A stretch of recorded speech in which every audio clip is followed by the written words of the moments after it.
Manuel Borba Gato foi um bandeirante paulista que participou de diversas expedições em busca de escravos e ouro, em expedições chamada As Bandeiras. E nos dias atuais, o nome de Emanuel Borba Gato é alvo de contestações e homenagem.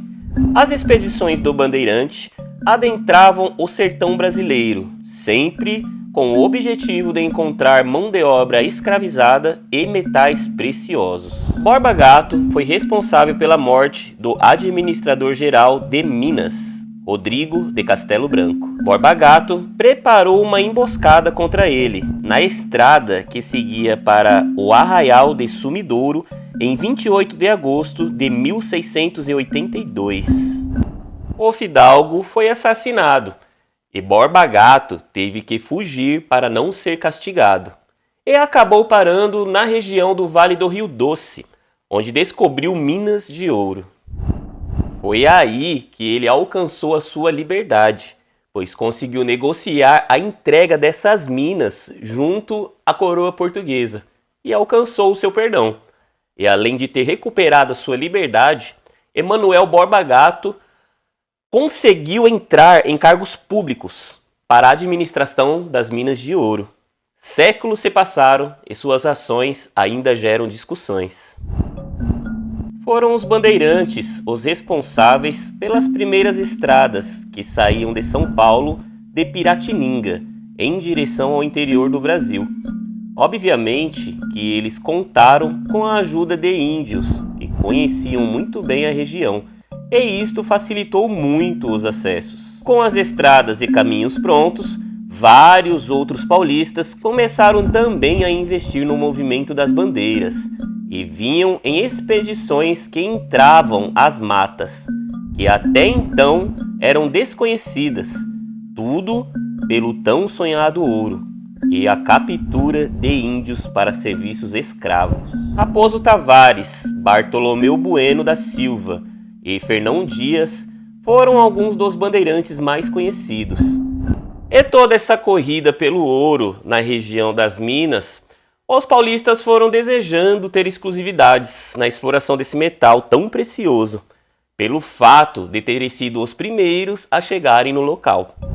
Porém, a notícia da abundância de ouro no Brasil se espalhou rapidamente e muitas outras pessoas começaram a se dirigir às minas em busca da tão sonhada riqueza. E foi daí que surgiram os primeiros conflitos entre os bandeirantes paulistas e os estrangeiros que vinham de outras partes da colônia, e alguns vinham direto de Portugal. Só que quando esses exploradores portugueses chegaram, a coroa portuguesa decidiu administrar toda essa exploração dos metais preciosos.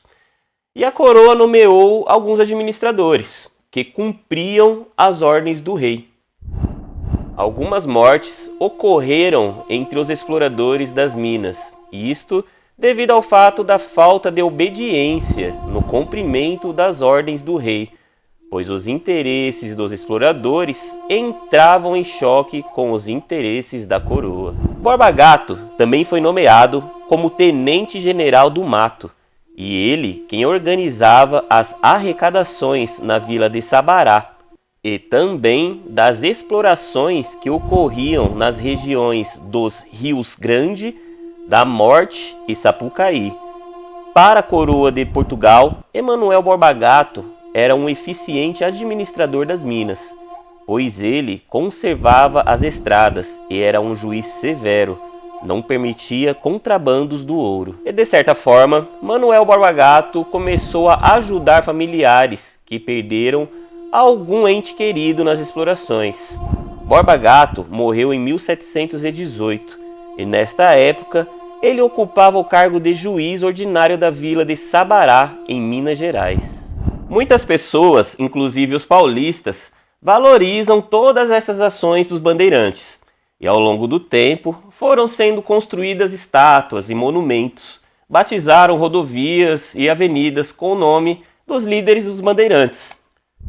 Aqui na cidade de São Paulo, no ano de 1963, foi construída uma estátua para homenagear Manuel de Borba Gato, uma estátua feita pelo escultor Júlio Guerra, e a construção da estátua foi para as comemorações do 4º centenário de fundação da cidade.